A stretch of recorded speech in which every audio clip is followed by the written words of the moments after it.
स्वागत है आप सभी लोगों का इस लेक्चर सीरीज में। हम लोग भारतीय भूगोल के महत्वपूर्ण प्रश्नों का सुपर फास्ट रिवीजन करने वाले हैं। ये ऐसे प्रश्न हैं जो बार बार आपकी परीक्षाओं में पूछे जाते हैं।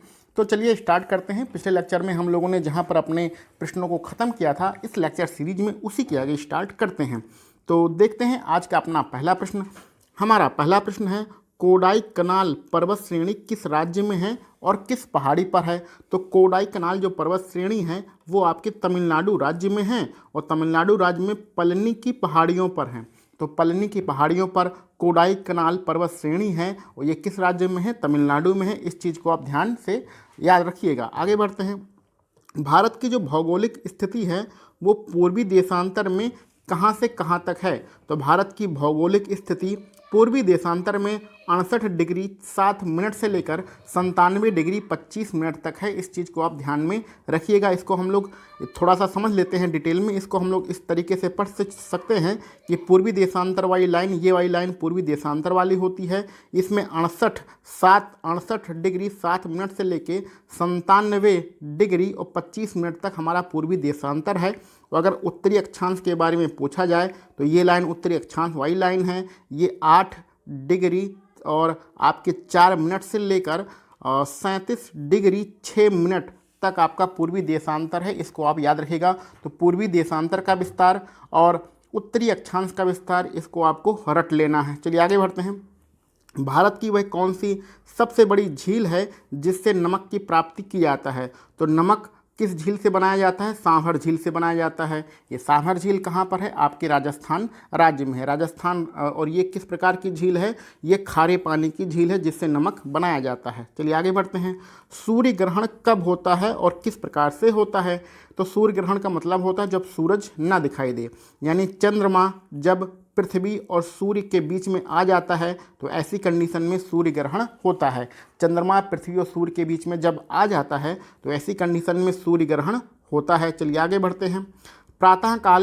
प्रातःकालीन का जो समय होता है उसमें अधिकांश मात्रा में ओस पड़ती है। इसका क्या कारण होता है? क्योंकि जो सुबह का समय होता है उस समय आसमान साफ होता है, हवाएं शांत होती है। इस कारण से प्रातःकालीन के समय में हमारा ओस बहुत ज़्यादा पड़ता है। ठीक है, चलिए आगे बढ़ते हैं अपने अगले प्रश्न पर। विश्व में चाय का सबसे बड़ा उत्पादक राज्य कौन सा है? तो विश्व में चाय का सबसे बड़ा उत्पादक देश के बारे में पूछा जा रहा है यहाँ पर। तो चाय का सबसे बड़ा जो उत्पादक देश है वो चाइना है। अगर भारत में पूछा जाए कि भारत में किस राज्य में सबसे ज़्यादा उत्पादन होता है तो उसका आंसर होगा असम। तो भारत में असम राज्य में सर्वाधिक उत्पादन होता है चाय का। और पूरे विश्व में चाय का सर्वाधिक उत्पादन कहाँ पर होता है? चाइना में होता है। इस चीज़ को आप ध्यान से रखिएगा। आगे बढ़ते हैं। वह कौन सा राज्य है जिसकी सीमा सिक्किम से मिलती है? तो एकमात्र भारतीय राज्य है पश्चिमी बंगाल जिसकी सीमा सिक्किम इस राज्य से मिलती है। अब सिक्किम के बारे में आप थोड़ा जानते रहिएगा। मान लेते हैं ये सिक्किम है। सिक्किम बहुत ही महत्वपूर्ण भारतीय राज्य है। तो इसके ऊपर यानी उत्तर की ओर चाइना है। सिक्किम में पश्चिम की ओर कौन सा देश है? नेपाल है। सिक्किम में पूरब की ओर कौन सा देश है? भूटान है। तो सिक्किम एक ऐसा राज्य है भारत का जो 3 देशों के साथ अपनी सीमा साझा करता है। पूरब में भूटान है, ऊपर यानी उत्तर में चाइना है और पश्चिम में कौन सा है? नेपाल है। और नीचे कौन सा भारतीय राज्य है? नीचे आपका पश्चिमी बंगाल है। तो नीचे यानी दक्षिण में सिर्फ एक राज्य पश्चिमी बंगाल के साथ सिक्किम अपनी सीमा का साझा करता है। चलिए आगे बढ़ते हैं। राजस्थान नहर को पानी कहाँ से प्राप्त होता है? तो इसी राजस्थान नहर का नाम इंदिरा गांधी नहर है। वह इसको पानी सतलज नदी से प्राप्त होता है। तो इंदिरा गांधी नहर अथवा राजस्थान नहर को पानी कहाँ से मिलता है? सतलज नदी से मिलता है। आगे बढ़ते हैं। वह कौन सा आकाशीय पिंड है जो पृथ्वी के सबसे नज़दीक है? तो इसमें मंगल ग्रह का नाम मत लिखिएगा। आपके सबसे नज़दीक का जो आकाशीय पिंड है उसका नाम है चंद्रमा। ठीक है, चंद्रमा को भूल मत जाइएगा। चलिए आगे बढ़ते हैं। जब भारत में सर्दी होती है तो कहाँ पर गर्मी पड़ती है? तो भारत उत्तरी गोलार्ध में है और भारत के जस्ट नीचे दक्षिणी गोलार्ध में ऑस्ट्रेलिया और न्यूजीलैंड है। तो यहाँ पर ऑस्ट्रेलिया नहीं लिखा गया है, सिर्फ न्यूजीलैंड लिखा गया है। तो ध्यान दीजिए, जो उत्तरी गोलार्ध में होता है उसका जस्ट अपोजिट दक्षिणी गोलार्ध में होता है। भारत उत्तरी गोलार्ध में है, उसके अपोजिट दक्षिणी गोलार्ध में ऑस्ट्रेलिया और न्यूजीलैंड है। तो जब भारत में सर्दी होगी तो ऑस्ट्रेलिया और न्यूजीलैंड में क्या होगी? गर्मी होगी। जब भारत में गर्मी होगी तो ऑस्ट्रेलिया और न्यूजीलैंड में सर्दी होगी। जस्ट अपोजिट होता है। आगे बढ़ते हैं। कावेरी जल विवाद किन दो राज्यों के बीच में है? तो कावेरी जो जल विवाद है, कावेरी नदी में जो जल विवाद है वो कर्नाटक और तमिलनाडु राज्यों के बीच में है। इसको आप ध्यान से रखिएगा। भारत का दक्षिणतम बिंदु कौन सा है? तो ये घुमा फिरा के हमें हर लेक्चर में मिल जाता है कि भारत का जो दक्षिणतम बिंदु है वो इंदिरा पॉइंट है। ये कहाँ पर है? ग्रेट निकोबार द्वीप में है। आगे बढ़ते हैं। सर क्रीक क्या है? तो भैया सर क्रीक को ध्यान रखिएगा, गुजरात में है, भारत का सबसे पश्चिमी बिंदु है और ये एक कह सकते हैं यहाँ दलदली स्थान है। तो गुजरात की सीमा से लगा भारत और पाकिस्तान के बीच में बॉर्डर बनाता है। कौन बनाता है? Sir creek. ठीक है, आगे बढ़ते हैं। मिट्टी की उर्वरकता कैसे घटाई जा सकती है? कि मिट्टी की उर्वरकता को कैसे कम किया जा सकता है? तो गहन कृषि करके, तो गहन खेती करके मिट्टी की उर्वरकता को कम किया जा सकता है। इस चीज़ को आप ध्यान में रखिएगा। आगे बढ़ते हैं। वह कौन सा स्थान है जहाँ पर पानी का क्वथनांक सबसे अधिक होता है? तो मृत सागर में पानी का क्वथनांक सबसे अधिक है। इस फैक्ट को आप याद रखिएगा, मृत सागर में पानी का क्वथनांक सबसे अधिक है। आगे कुछ खानों के बारे में लिखा गया है, कौन सी चीज़ कहाँ से प्राप्त की जाती है। भारत में तांबा कहाँ से प्राप्त किया जाता है? तांबा खेतड़ी से प्राप्त किया जाता है। भारत में सोना कहाँ से प्राप्त किया जाता है? सोना कोलार की खानों से प्राप्त किया जाता है। ये कोलार की खानें कहाँ पर हैं? कर्नाटक में हैं। और भारत में लोहा कहाँ से प्राप्त किया जाता है? लोहा कुद्रेमुख की पहाड़ियों से प्राप्त किया जाता है। ये कुद्रेमुख की पहाड़ियाँ किस पर्वत पर हैं? तो बाबा मुदान पर्वत पर कुद्रेमुख की पहाड़ियाँ हैं। किस राज्य में? कर्नाटक में। भारत में कोयला कहाँ से प्राप्त किया जाता है? तो कोयला झरिया से प्राप्त किया जाता है। ये झरिया कहाँ पर है? झारखंड में है। तो इन सारी चीज़ों को आप ध्यान से रखिएगा। वायु तथा जल द्वारा ऊपर की मिट्टी को हटाए जाने की प्रक्रिया जो होती है उसे क्या कहते हैं? तो इस प्रकार की प्रक्रिया हम लोग मृदा अपरदन कहते हैं। कभी कभी तेज़ हवा चलती है या बहुत तेज़ से बरसात होती है तो ऊपर की जो मिट्टी होती है वो बह जाती है या फिर हवा के साथ उड़ जाती है। तो इस प्रक्रिया को क्या कहते हैं? मृदा अपरदन कहते हैं। चलिए आगे बढ़ते हैं। अंतर्राष्ट्रीय दिनांक रेखा कौन सी है? तो अंतर्राष्ट्रीय जो दिनांक रेखा है 180 डिग्री देशांतर वाली अंतर्राष्ट्रीय दिनांक रेखा कहलाती है। बहुत इंपॉर्टेंट है, रट लीजिएगा। 180 डिग्री देशांतर वाली जो लाइन होती है वही हमारी अंतर्राष्ट्रीय दिनांक रेखा कहलाती है। आगे बढ़ते हैं। जायकवाड़ी परियोजना किस नदी पर बनाई गई है? तो जायकवाड़ी जो परियोजना है वो गोदावरी नदी पर बनाई गई है। आपको इसको रट लेना है। आगे बढ़ते हैं।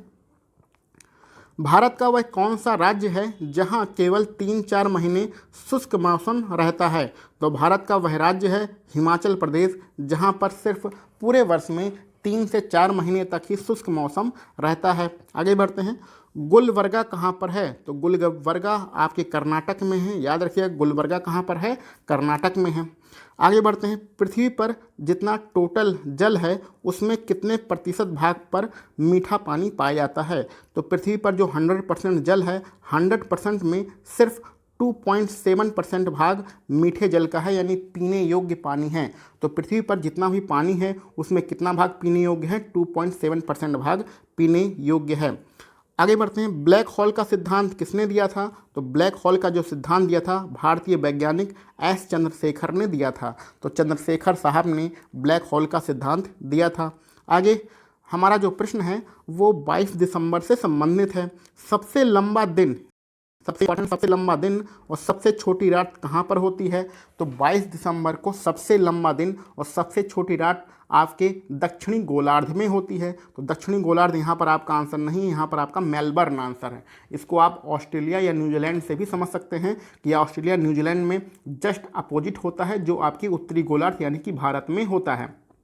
तो भारत में क्या होता है? भारत में 22 दिसंबर सर्दी का महीना होता है। जब सर्दी का महीना होता है तो दिन सबसे छोटा होता है और रातें सबसे बड़ी होती हैं। तो इसका जस्ट अपोजिट कहाँ होगा? दक्षिणी गोलार्ध में होगा। दक्षिणी गोलार्ध में भारत के अपोजिट कौन है? ऑस्ट्रेलिया और न्यूजीलैंड है। तो वहाँ पर क्या होगा? 22 दिसंबर को 22 दिसंबर को सबसे लंबा दिन होगा और 22 दिसंबर को सबसे छोटी रात होगी। ये कहाँ पर होगी? दक्षिणी गोलार्ध में, ऑस्ट्रेलिया और न्यूजीलैंड में। तो यहाँ ऑस्ट्रेलिया के एक शहर का नाम दिया गया है मेलबर्न। तो ये आपको डिटेल में समझाया जा चुका है। चलिए आगे बढ़ते हैं।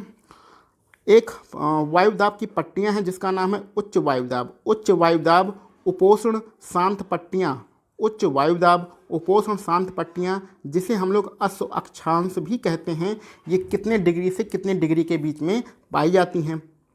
तो जो अश्व अक्षांश होता है वो 30 डिग्री से 35 डिग्री के बीच में पाई जाती हैं। और कहाँ पर पाई जाती हैं? आपके दक्षिणी गोलार्ध में। तो दक्षिणी गोलार्ध में, ये उत्तरी गोलार्ध में भी हैं, लेकिन मुख्य रूप से इन्हें दक्षिणी गोलार्ध ही माना जाता है। तो दक्षिणी गोलार्ध में 30 डिग्री से 35 डिग्री के बीच के क्षेत्र को अश्व अक्षांश कहते हैं। ये किस प्रकार का दाब होता है? उच्च वायुदाब होता है। और किस प्रकार की पेटियाँ होती हैं? शांत उपोष्ण पेटियाँ होती हैं। ठीक है, चलिए आगे बढ़ते हैं अपने अगले प्रश्न पर।